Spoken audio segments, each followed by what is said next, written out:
Te damos la bienvenida al Espacio Joven. Nuevamente estamos repasando otra lección, en este caso el perdón, la lección número 5. Así que te invitamos como joven, con tu iglesia, que puedas repasar, que puedas estar al día con esta lección, que son muy interesantes. Estamos desde aquí, desde la Universidad Adventista del Plata, de los estudios de la radio, así que agradecemos a todos los que están detrás de escena trabajando.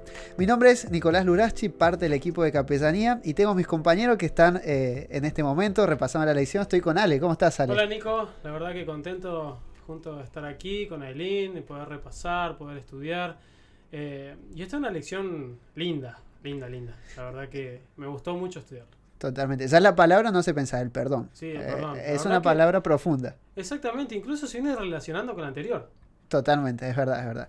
Y también, como siempre, nos acompaña Aileen. Gracias por estar nuevamente. Por favor, estoy muy contenta de poder estar una semana más con ustedes. Y bueno, como decía Ale, seguimos con este hilo conductor, como lo presentamos en aquel primer día, que sigue siendo Jesús, manifestado en los distintos tipos de ofrendas y sacrificios que tenemos en Levítico. Qué bueno, qué bueno. Antes de pasar de lleno al estudio de la lección, en esta semana se va a venir lo que es el Día de la Amistad, el Día del Amigo. Es un momento interesante y eso quizás no habilita para hacer algunas actividades. ¿Les gusta tener amigos? ¿Son de tener amigos? Sí, ¿un millón de amigos tienen o menos? No sé si tantos. Buen momento para poner la canción.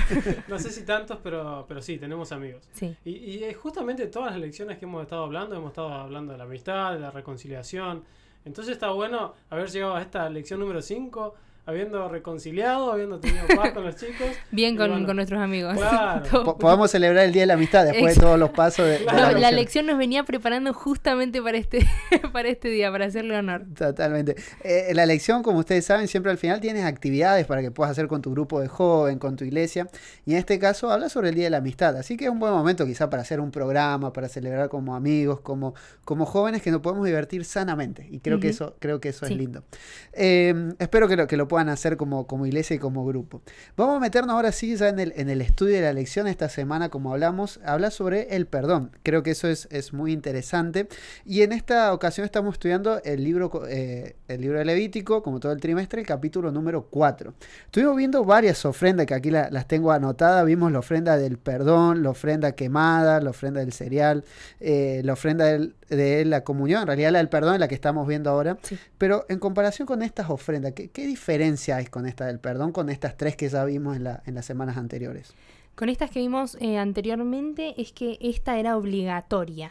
O sea, que era constante, ¿no? Anteriormente veníamos viendo de que quizás en algún momento determinado del año, o si el oferente, recordamos que es la persona que va y ofrece, si quería o no quería realizarla, pero esta es obligatoria.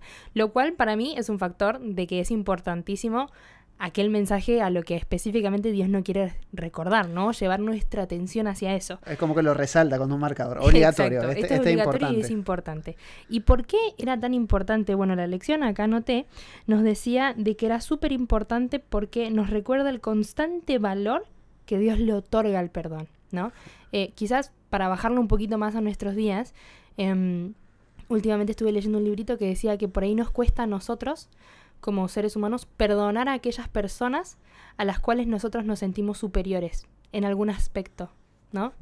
Y creo que tiene que ver mucho con esto, ¿no? Cuando yo reconozco que soy pecador, que necesito del perdón de Dios, y podemos por ahí contarnos como Pablo, Jesús vino a salvar a los pecadores de los cuales yo soy el primero, ¿no? Cuando vivimos en ese estado constante y lo tenemos bien presente, no como una culpa que nos pesa, sino como algo que nos pone en perspectiva con Dios y con el otro, somos grandemente bendecidos, ¿no? Por eso creo que Dios lo puso como uno de los más importantes en el sentido de que era constante, porque es algo que solemos olvidar muy pronto nosotros como seres humanos. Seguramente. Y como nosotros cometemos miles de errores, las personas que nos rodean también. Somos Exacto. Pecadores, está nuestra tendencia al pecar, el equivocarnos. Y creo que es un acto de humildad, como vos decías, Aileen, el tema de poder perdonar. Y creo que nos hace muy bien. Y esta ofrenda en particular, ¿cómo se lleva a cabo? ¿Qué tenía esta ofrenda? Es interesante lo que preguntás, Nico, incluso relacionando con esta ofrenda, la oración modelo tiene eso, ¿no? Perdónanos como nosotros perdonamos a lo que nos ofende. Y bueno, para este perdón del Antiguo Testamento, de este sacrificio, básicamente la persona que había cometido un error, ¿qué traía? Traía al tabernáculo, traía allí al sacerdote, al sumo sacerdote, traía ¿qué? Un cabrito. Entonces la ceremonia era la siguiente: la persona que ofendía, que había cometido un pecado, ponía sus manos allí al frente de su cabecita del cordero, del animal, y entonces simbólicamente los pecados pasaban al animal. ¿Sí? Entonces ahí vemos un simbolismo, vemos cómo los pecados se transfieren al animal. El animal luego era sacrificado y esa sangre era llevada dentro del lugar santo y se asperjaba. El sumo sacerdote entraba allí y asperjaba en el velo. Había un velo que dividía el lugar santo, o sea, el lugar santísimo. Se salpicaba, digamos. Claro, se salpicaba, exactamente. El velo, una tela que estaba Claro, ahí. una tela que dividía como dos piezas, como dos compartimentos, podríamos decir. Hay veces, en mi casa, cuando faltaba la puerta, uno ponía la cortina, sería algo parecido, una cortina que divide una tela. Exactamente. E incluso la particularidad de esas telas era que se enrollaba hacia arriba, no es que se abría. Mira. Entonces, bueno, lo salpicaba, lo asperjaba allí 7 veces. Entonces, el pecado, ¿qué pasaba? Pasaba de la persona que traía el sacrificio, pasaba al animalito, del animalito se sacrificaba, pasaba en la sangre básicamente, y era pasado ¿a dónde? Al lugar santo, ¿sí? al tabernáculo, era transmitido simbólicamente el pecado. Entonces podríamos decir de que el pecado ahora quedaba ¿dónde? En el tabernáculo, en el santuario de Dios. Qué interesante. El simbolismo, obviamente, uno no puede dejar de pensar en Cristo, en cómo lo que hizo por nosotros, obviamente, y cómo tiene una cierta similitud con esta ofrenda.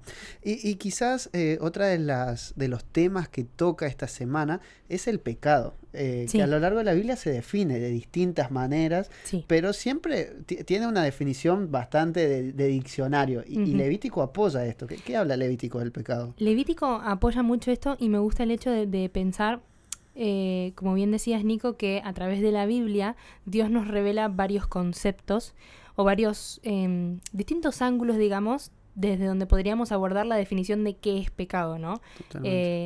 Me gusta que Levítico tenga como, me hace mucho sentido la definición que da, porque es básicamente la transgresión de la ley, ¿no? Siendo que el libro anterior es Éxodo, donde se dan los 10 mandamientos, y que otro de los temas principales, no solamente Jesús, vemos en el libro de Levítico, sino también que necesitamos ser un pueblo santo. O sea, Dios nos llama a ser un pueblo santo. Quiere decir, santo no en el sentido de perfecto, porque eso sería, ¿cómo decirlo? Algo sagrado, ¿no? Sino santo como apartado, como especial. Y que Dios dice sean santos porque yo soy santo. Entonces todo esto que Dios hace para que nosotros a través de estos simbolismos podamos comprender que no podíamos en aquel entonces, que Jesús todavía no había venido, acercarnos a Dios así nomás, ¿no? Uniendo un poco con lo que decía Ale, porque todo este procedimiento no podía pasar una persona y degollar simplemente, o acercarse al lugar santo y decir, Señor, me arrepiento, no. Había pasos porque nosotros somos pecadores y necesitamos de una purificación o un filtro para poder acercarnos a Dios y no morir, ¿no? Incluso que algo que me gustaría... Los chicos, las personas que nos siguen seguramente leyeron Levíticos 4, ¿no? Incluso hay un sacrificio por el sumo sacerdote. O sea, también, claro. No es que nosotros solamente somos los pecadores y no podemos hacer esto, sino que incluso el sumo sacerdote podía cometer un error y había un sacrificio especial también para él.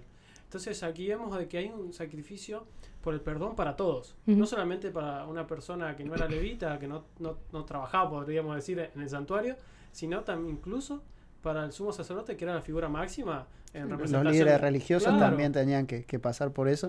Y es interesante, y esto nos muestra cómo el pecado es universal, nos afecta a todos. No hay nadie que pueda estar fuera del pecado, y cómo necesitamos ese perdón de Dios constantemente. Y quizás yendo a este punto, ¿cómo podemos ver en esta ofrenda a Jesús? Lo hemos visto a lo largo de varias ofrendas, y eso está muy bueno, y principalmente lo vemos a lo largo del Levítico. Pero en esta ofrenda en particular, ¿cómo lo vemos a Jesús? Es interesante porque justamente hablamos de Levíticos 4 y podemos decir que la sangre tiene doble función o doble manera de verla. Limpiaba y a la vez contaminaba o ensuciaba, podríamos decir. Claro. Y ahora podemos decir, bueno, ¿cómo la sangre limpiaba o cómo la sangre ensuciaba? Ahora, si nosotros nos lastimamos, ¿qué hace la sangre? Mancha. Entonces nos mancha una remera, nos mancha. Pero ahora esta sangre limpiaba, ¿y de qué manera? Bueno, entonces la sangre, que como veníamos comentando, era llevada al lugar santo, dentro del lugar santo, en el lugar santísimo, y era rociado, asperjado allí en el velo. Esta sangre nos limpiaba a nosotros, los pecadores, porque ahora el pecado pasaba al lugar santísimo, pero algo queda contaminado. Por eso la sangre también ensucia, ¿sí? Que decimos, o mancha. ¿Manchaba qué cosa? El lugar santísimo, el lugar santo, ¿sí? El tabernáculo de Dios, como que se iba cargando, ¿sí? Como cargamos una mochila, bueno, así se iba cargando ¿de qué? Del pecado del pueblo, del pecado de las personas. Y ahora, bueno, eso transcurría durante todo un año, ¿sí? Las personas sacrificaban animales, llevaban su ofrenda por el perdón y por demás cosas, y ahora todo eso durante un año. Pero ahora había un momento especial, un día especial allí en Levíticos 16, de que habla de el día de la expiación. Entonces todo el pueblo concurría, y ahora, ¿qué se iba a limpiar? No solamente los pecados de las personas, sino los pecados de todo el año acumulado, ¿dónde? En el lugar santísimo, el lugar santo, en el tabernáculo de Dios. Qué interesante, qué interesante. Y cómo, obviamente, uno piensa en Jesús, en cómo su sangre nos salva, nos limpia, y esa figura que existía en ese momento a través de los animales es una similitud con lo que hizo Jesús en nuestra vida, y cómo esa sangre nos limpia de cierta manera. Quizás para ir cerrando, una duda que me surgía es cómo el perdón en cierta manera nos trae libertad. Esta pregunta estaba en la lección y es interesante. ¿Cómo podemos relacionar el concepto de perdón con libertad? Creo que nos reíamos un poquito cuando llegamos y pusimos todos nuestros resúmenes acá. Dijimos, bueno, ¿cómo vamos a armar el programa? Y decimos, bueno, lo tocamos un poco la semana pasada, ¿no? Con todo este hilo conductor que vemos. Y recordar que dijimos que el perdón primeramente nos libera a nosotros y después por consiguiente a la otra persona también, ¿no? Si es que claramente la otra persona también quiere aceptarlo o quiere ser parte de eso. Pero nos quita esa culpa, ¿no? De esa culpa negativa, porque después vamos a ir estudiando lecciones más adelante que quizás la culpa, según Dios, tiene otro propósito, pero de esa culpa negativa, de eso que Satanás está constantemente utilizando para mantenernos ahí en ese tropiezo que nosotros cometimos, ¿no? Se me viene a la mente ahora en este momento Proverbios, ¿no? Que dice que 7 veces caerá el justo, pero 7 veces se levantará porque una sola vez le basta el impío para quedarse en el lugar en el que cayó, ¿no? Donde está. Bueno, Satanás hace eso, cuando nos hace equivocarnos, errar al blanco, ¿no? De los 10 mandamientos. Nosotros, Él nos tienta no solamente a cometer ese pecado, sino a quedarnos en el lugar en el que estamos. Pero Dios nos llama a levantemos. Y una forma de levantarnos de la caída que tuvimos es a través del perdón. Totalmente. Y creo que es la primera que tenemos y de la cual deberíamos aprender a usar esa herramienta. Totalmente. Y creo que el cargar con las culpas no es bueno. No es bueno uno cargar con esa culpa, con esa mochila que uno puede llevar. Sí. Y qué lindo es lo que vos decías, Aileen, cómo el perdón de Dios nos da esa libertad, esa tranquilidad de estar confiado. No es para decir, bueno, peco y hago cualquier cosa. Como que ya está. No es libertinaje, sino es a conciencia, ¿no? Totalmente. Pero esa libertad es muy buena y qué lindo que Dios nos ofrece. Muchas gracias por estar acompañándonos. Gracias, Ale. Por favor, ha sido un gusto. Gracias, Aileen, por este momento. Por favor, muy contenta. Muchas gracias a ustedes que nos están acompañando del otro lado y espero que esta lección pueda ser para reflexionar, para pensar en el perdón. Y si tenés a alguien que perdonar o tenés una acción que iniciar, creo que este es un buen momento para pensar en esto. Gracias por acompañarnos. Nos vemos la próxima semana. Chao, chao.